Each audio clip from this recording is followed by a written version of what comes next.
Hey friends.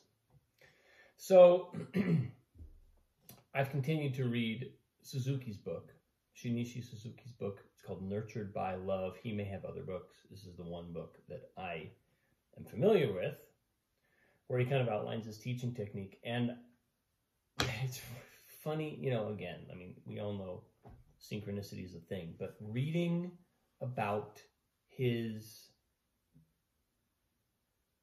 perspective on what music does to your consciousness resonated really deeply. I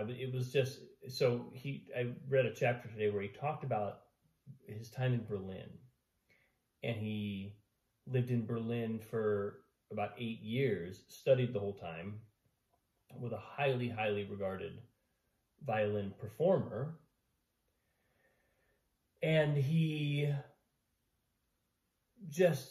it seems like he must have just been drinking in music nonstop and had these crazy connections to Berlin aristocrats. This is a kid from Japan, comes to Berlin in the 1920s,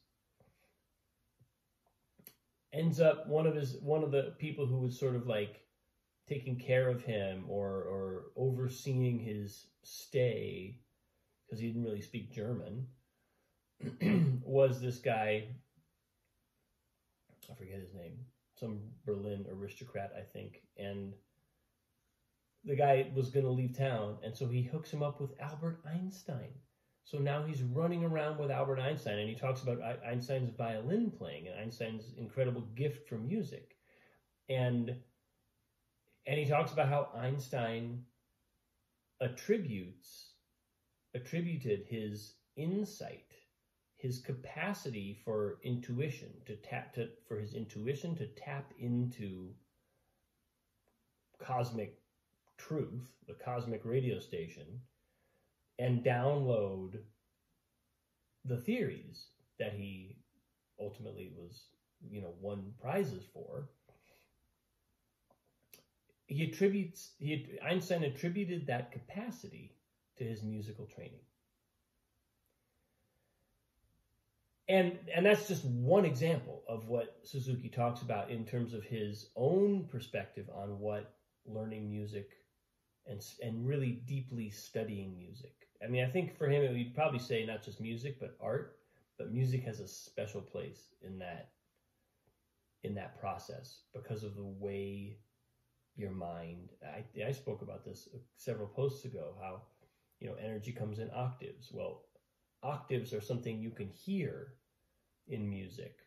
Our ear becomes accustomed to hearing octaves. So we start to intuitively or even very, very concretely, in terms of how the way things sound to us, we're starting to tune, literally, our mind to the way that all energy works.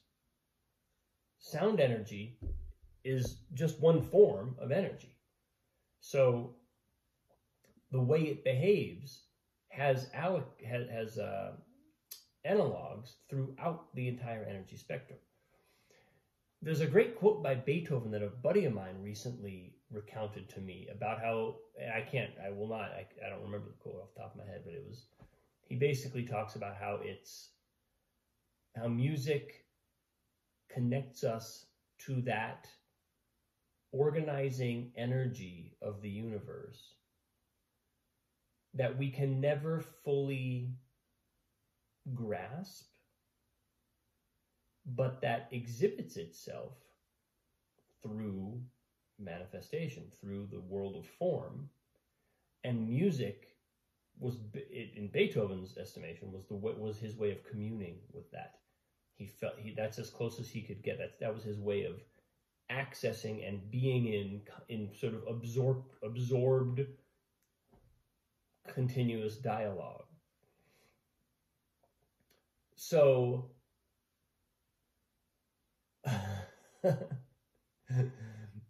coming right out of the conversation that I sort of referenced yesterday in my post about thinking about how my daughter's learning music and what my role in that is, and there's this element coming through for me about what it really means to learn music, what it really means to be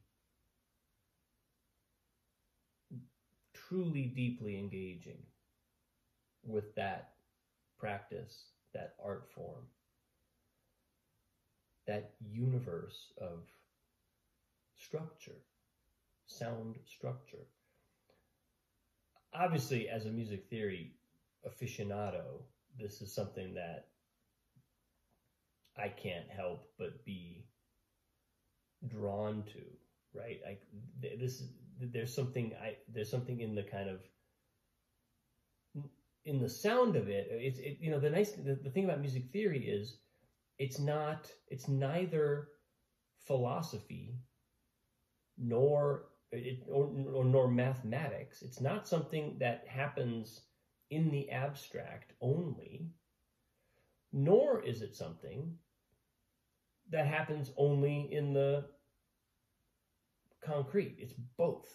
Music theory only works but if you have some of the abstract, conceptual, sort of philosophical, mathematical stuff over here, and then you have the music. You have the actual sound of music. And these things, composers throughout centuries now have kind of held these things in dialogue. You learn music, and initially you learn music completely. It just sound filters through you. Sound enters your body, your psyche, and you absorb it, and you feel it, and you hear it. And then maybe one day you start learning a little bit about music, or even if you're just learning an instrument, you can't hardly learn the piano without learning a little bit of music theory. You can, but at some point you start understanding, however formal your music theory training is, you start understanding the structure of music. There's a structure to it. You start to understand that, feel that, know that. And then you start to be able to make predictions about what music's going to do. You start to be able to make predictions about what it will sound like if you do X.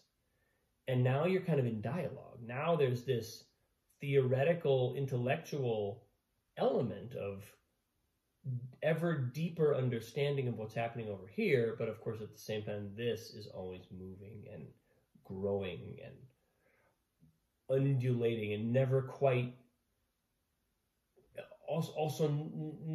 it's never defined by what's over here. The theory never defines the music. The theory is like the tail of the kite. The music is the kite. And I think simply because of the last couple of days, where my head space has been, and my openness to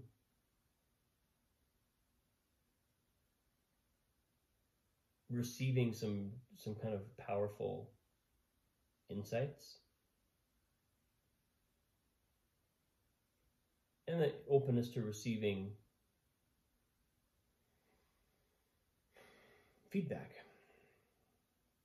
information that might actually take me in a new direction.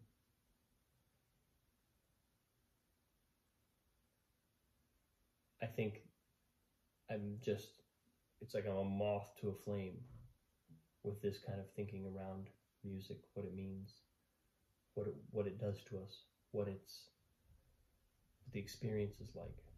So, and man, does it ever make me also excited to keep working on this with my daughter.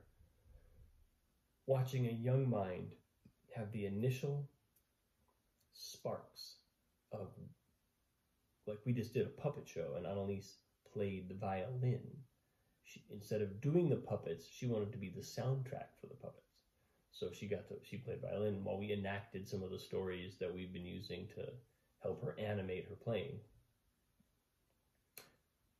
Her focus was a bit split. It was a dress rehearsal.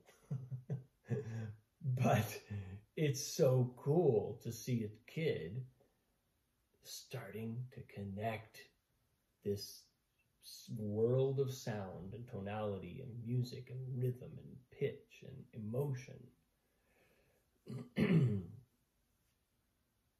with a world of story,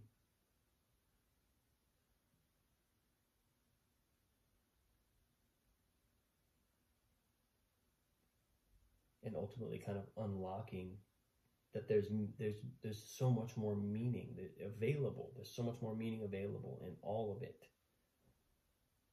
if we will just let ourselves enter. So that's where I'm at today, people.